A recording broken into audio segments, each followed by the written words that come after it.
Saudações, senhoras e senhores, aqui é Diogo Rafael Moreira do site controversiacatólica.com. Hoje o nosso assunto é ecumenismo. Afinal, qual é a doutrina católica sobre o ecumenismo? Sim, apesar do ecumenismo hoje em dia ser um grande problema, existe um ecumenismo católico. Ou seja, dialogar com as outras religiões e com as pessoas de outras seitas não é necessariamente algo ruim. Agora, o modo como a Igreja Conciliar, ou a Igreja do Vaticano II, faz o ecumenismo, é um modo não católico, é um modo protestante e maçônico de ecumenismo. E esse ecumenismo foi condenado pela Igreja Católica pelas melhores razões que você pode imaginar. E é isso que eu gostaria de demonstrar. Primeiro, mostrando o ensinamento católico sólido e preciso, e depois comparando esse ensinamento católico com o ensinamento dos papas conciliares. Então, como sempre, nós vamos referir as autoridades e vamos entender, então, qual é a doutrina oficial das duas igrejas, a doutrina da Igreja Católica e a doutrina da Igreja Conciliar. Nesse vídeo, nós vamos fazer uma parte apenas, porque é muita coisa. Entenda que o ecumenismo está no coração da Igreja Conciliar. O princípio formal, poderíamos dizer, da Igreja Conciliar, o que a torna realmente o que ela é o ecumenismo. O ecumenismo é a razão de ser da missa nova, dos novos sacramentos, é a razão de ser da liberdade religiosa e de tudo mais, da colegialidade e de tudo mais o que paira na esfera da Igreja Conciliar. Então, o que é, por exemplo, aquilo que nós vimos sobre as outras religiões, senão uma aplicação do ecumenismo às outras religiões? Então, o princípio ecumênico, ele é a base das doutrinas conciliares. Ele é a base da eclesiologia, ou seja, a concepção de igreja da Igreja Conciliar. Ele é a base da escatologia, ou seja, a noção de fim das coisas, né? Das últimas coisas da Igreja Conciliar, que em vez de ser o reino de Deus, é na verdade o reino do homem, a paz mundial. Então, essa doutrina do ecumenismo está no coração e por isso, como ela inspira todas as ações da Igreja Conciliar, nós temos assim muitas fontes, nós temos muita coisa para falar sobre ela. Entende? Na verdade, o que nós já discutimos aqui já tocou em elementos do ecumenismo. E agora nós vamos apenas remeter diretamente ao assunto. Mas tudo na Igreja Conciliar tem a ver, está relacionado com a concepção ecumênica que eles têm, que é uma concepção estranha ao catolicismo. E é isso que eu gostaria de deixar bem claro. Por quê? Vamos começar a explicar o porquê. Primeiro, porque na igreja é lei. Você não pode estar unido em oração com não católicos. Isto é proibido. Assim diz, por exemplo, o Papa Bento XV no seu Código de Direito Canônico. É ilícito aos católicos, de qualquer maneira, assistir ativamente ou tomar parte no culto de não católicos. Isso está no cânon 1258, do Código de 1917. Absolutamente claro, não é? Este ecumenismo conciliar, que consiste principalmente em rezar com pessoas de outras religiões, em estar junto com eles, é proibido pela Igreja Católica. Veja, um Papa católico proibindo isto, enquanto nós vemos que os papas conciliares promovem isto. E isto é oficial. Isso nós temos aqui Paulo VI, que diz assim: em reuniões ecumênicas é lícito e até desejável que os católicos se associem aos irmãos separados na oração.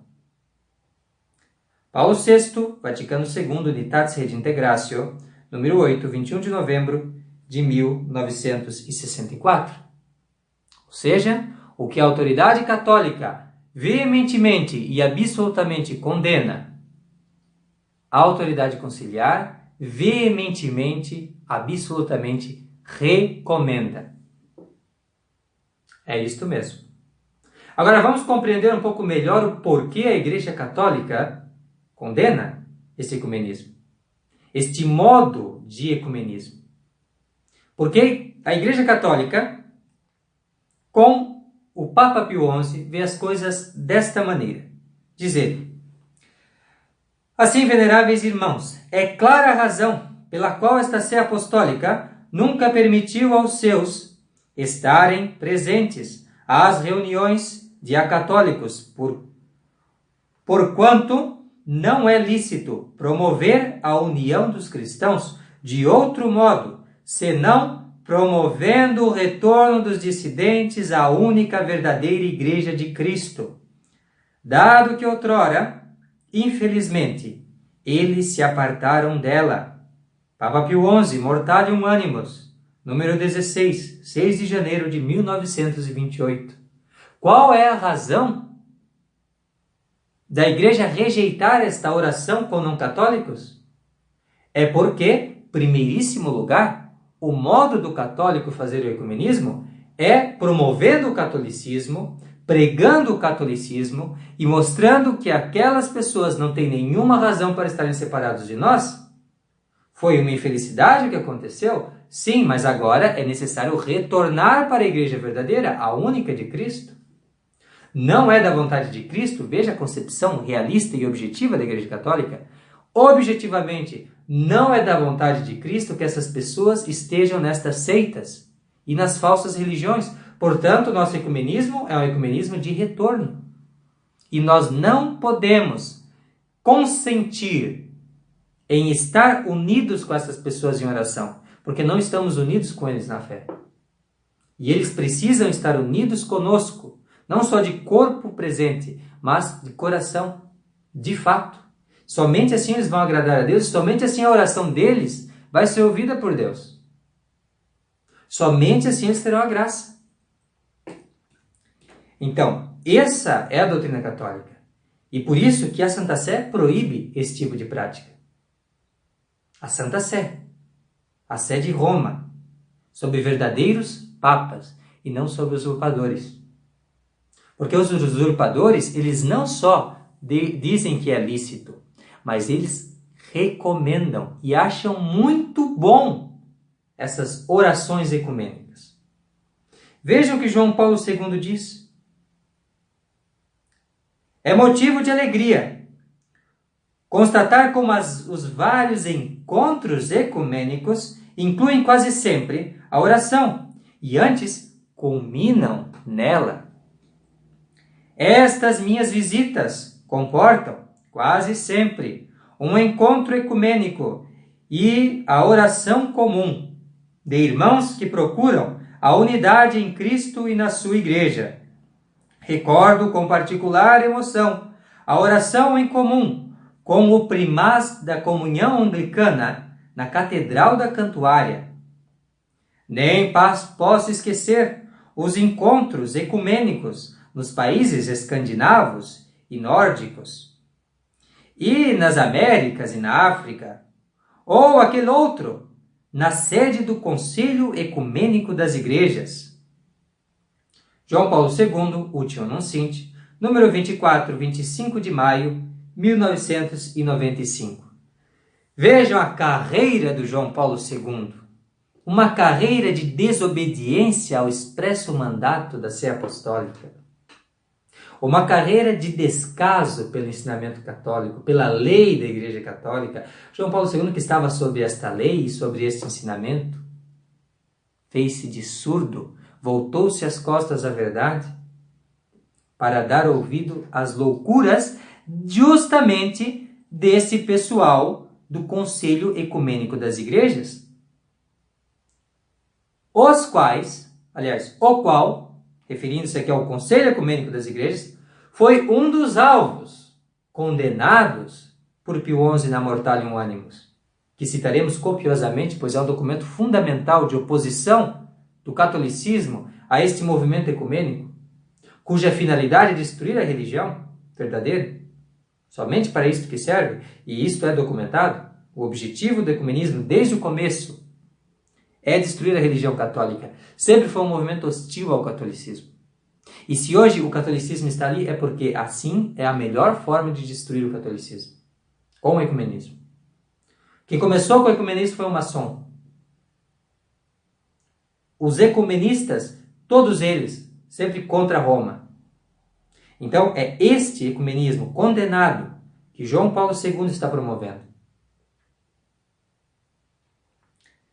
Vamos novamente retornar à sanidade mental. Vamos retornar aqui ao que diz Papa Pio XI. Ele diz assim: assim sendo, é manifestamente claro que a Santa Sé não pode, de modo algum, participar de suas assembleias e que, aos católicos, de nenhum modo é lícito aprovar ou contribuir para estas iniciativas. Se o fizerem, concederão autoridade a uma falsa religião cristã, sobremaneira alheia à única Igreja de Cristo. Papa Pio XI, Mortalium Animos, número 10, 6 de janeiro de 1928. Exatamente, contribuirão com a religião anticristã. É isso que João Paulo II e a sua máfia conciliar está fazendo. É exatamente isso, contribuindo para a promoção de uma religião anticristã, porque isto não é mais catolicismo, e em plena desobediência ao expresso mandato da Sé Apostólica. É isso que eles são. Filhos da rebelião, filhos da infidelidade e da traição, fazendo tudo aquilo que os nossos inimigos sempre sonharam, sempre almejaram. E aqui Paulo VI já, em vez de condenar essas iniciativas ecumênicas, ele as promove. Diz assim Paulo VI: em união com o Secretariado para a União dos Cristãos, procure os meios de realizar e ordenar a colaboração fraterna e a convivência com as iniciativas missionárias de outras comunidades cristãs, a fim de se evitar, quanto possível, o escândalo da divisão. Paulo VI, Vaticano II, Ad Gentes, número 29, 7 de dezembro de 1965. Com toda clareza, o que Pio XI condenou veementemente, é proibido a todo católico endossar essas iniciativas. Paulo VI aqui está promovendo. Não há como conciliar isto, meu amigo. Você tem aqui uma potência cristã, católica, manifestando-se contra a rivalidade, contra o pseudo-catolicismo, que é o ecumenismo dos protestantes, dos maçons, dos nossos inimigos, que é uma falsa unidade. E por outro lado nós temos, pelo contrário, uma potência anticristã, promovendo justamente essa doutrina condenada. E justamente aludindo ao argumento deles, o argumento de que a igreja está dividida, como se a igreja não fosse una, como se nós não confessássemos no credo que a igreja é una, santa, católica e apostólica. Não! Nós somos divididos, nós estamos divididos. A igreja está dividida e precisamos rezar para que ela seja um, porque Cristo não foi atendido ainda pelo Pai quando estabeleceu a igreja na terra. Una, santa, católica, apostólica. Não! Eles têm a concepção protestante que nós estamos divididos e precisamos buscar a unidade, como se a igreja não gozasse de toda a unidade e fossem estas pessoas que estão separadas da única igreja verdadeira. Então, é uma concepção completamente acatólica, mais anticatólica.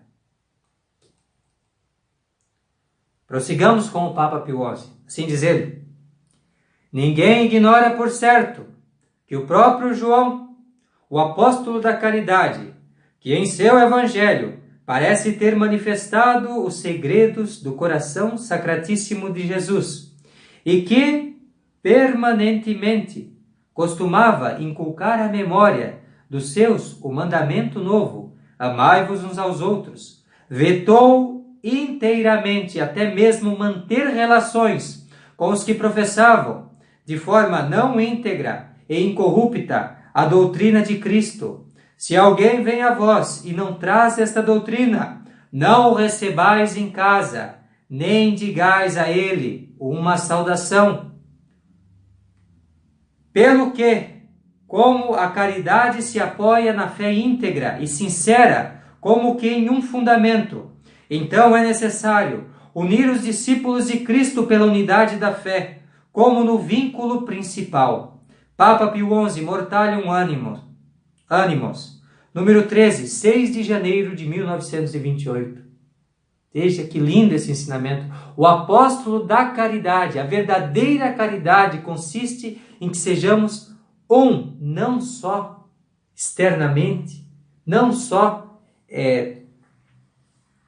tenhamos uma fraternidade sem critério, mas uma fraternidade enraizada na fé católica, a fé que Deus quer que tenhamos. Esta é a verdadeira caridade entre nós, fundamentada, enraizada na fé, e por isso não podemos ter relações com pessoas que não possuem esta fé, porque sem esta fé não há verdadeira unidade. Então, note o ensinamento católico, que maravilha! Esta é a base do nosso ecumenismo, um ecumenismo que pede o retorno dessas pessoas à verdadeira religião. É esta a razão do nosso diálogo. É por isso que demonstramos a verdade da nossa religião e as falsidades e os defeitos, as fábulas, os mitos dessas falsas religiões e falsas seitas. Então, esta é a razão de ser do ecumenismo católico, mas a mentalidade ecumênica da Igreja Conciliar é outra. É aquela dos nossos inimigos mais amargos, é aquela que não se importa com estas almas perdidas, com este rebanho perdido, disperso, sendo sempre um rebanho à mercê de lobos ferozes. Não, Francisco pensa diferente.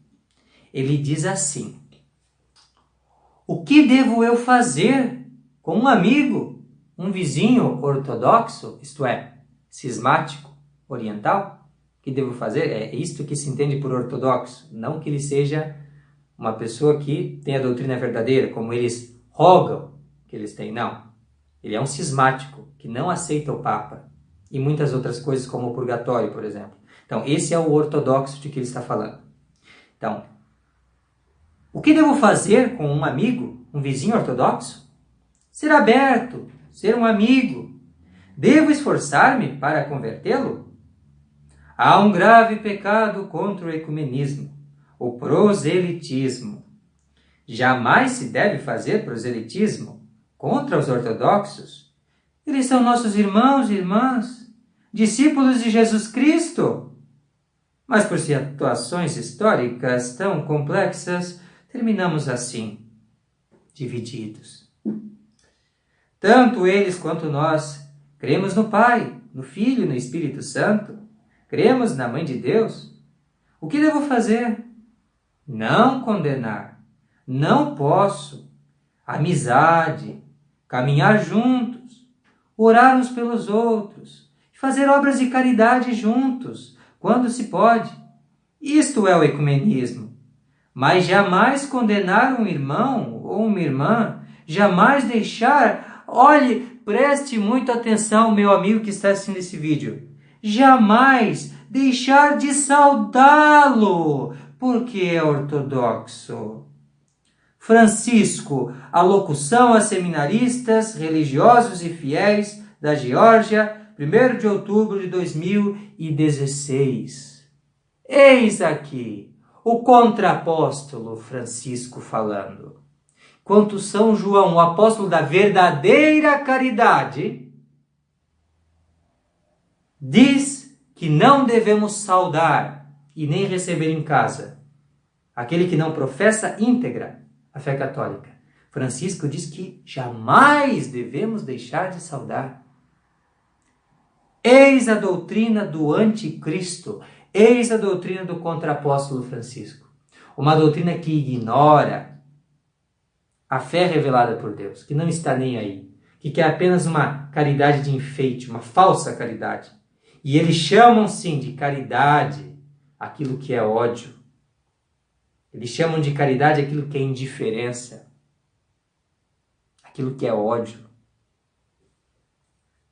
Esta é a caridade deles, porque a verdadeira caridade, ela exige a verdadeira fé. Se não concordamos nos nossos pensamentos, como é que nós vamos concordar em outras coisas? Na nossa ação? Nos nossos desejos? Como é possível?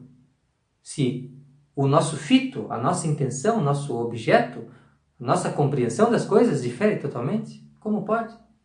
Ou em algum assunto, mas isto certamente interferirá na nossa unidade. Não é possível esta unidade sem a fé. E é isso que o Papa Leão XIII ensina, denunciando esse falso conceito de caridade dos cismáticos e dos hereges. Ele denuncia isso antes ainda de Pio XI se pronunciar na Mortalium Animus, já se pronunciou Leão XIII, e assim ele disse: portanto, desesperados de estar em conformidade em suas doutrinas, eles agora exaltam e recomendam a união no amor fraterno. E isso é muito justo, porque todos nós devemos estar unidos pelo amor mútuo. Este foi, sobretudo, o ensinamento de Jesus Cristo, que queria, precisamente, o amor mútuo como distintivo de seus seguidores. Mas que amor perfeito pode reunir os ânimos se as mentes não concordam na fé? Eis a questão. Papa Leão XIII preclara gratulationes publicae, 20 de junho de 1894. Esse é o ensinamento da verdadeira caridade.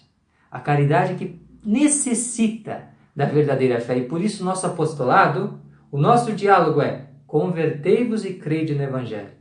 Esse é o apostolado do João Paulo II? Não. João Paulo II diz assim: o ecumenismo não é apenas uma questão interna das comunidades cristãs, mas diz respeito ao amor que Deus, em Cristo Jesus, destina ao conjunto da humanidade. E, note bem, obstaculizar este amor é uma ofensa a ele e ao seu desígnio de reunir todos em Cristo. João Paulo II, Utiunum Sint, número 99, 25 de maio de 1995. Ou seja, você seguir o conselho de Leão XIII, de Pio XI, de Bento XV e até mesmo do apóstolo da caridade, São João, é uma ofensa. É uma ofensa. Você não pode dar qualquer obstáculo a este amor que ignora a fé. Que não é nada de amor, porque se tivéssemos amor, nós estaríamos presos à nossa fé. Porque a nossa fé veio do amor de Deus, que é amor, veio dele. Então, se ele nos deu a fé, é para que nós a acolhamos com amor, respondendo ao amor com amor.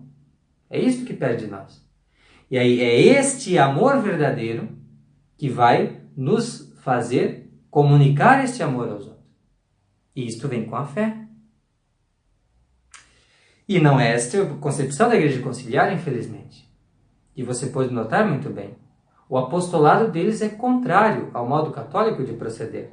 E em plena conformidade com o modo maçônico protestante de proceder. Em plena conformidade. Porque eles partilham da indiferença. Partilham do relativismo. Partilham dos erros deles. E, portanto, eles estão em comunhão com eles. Eles estão em comunhão com o Conselho Mundial das Igrejas. Mas não estão em comunhão com a única Igreja verdadeira. Com a Igreja Católica Apostólica Romana. E é isso que eu estou tentando demonstrar nesses vídeos. Eu espero que esse tenha ajudado consideravelmente a esclarecer essa questão do ecumenismo e a principal diferença entre a perspectiva católica e a perspectiva nova, revolucionária, conciliar. Espero que isso tenha ficado claro. Nos próximos vídeos nós vamos continuar essa questão do ecumenismo, que é fundamental. Vamos continuar examinando os textos. Mas desde já eu espero que tenha ficado bastante claro essa questão. Quer dizer, a radical diferença da posição católica com relação a conciliar. Muito obrigado por ter assistido esse vídeo. Fique com Deus e até a próxima. Tchau, tchau.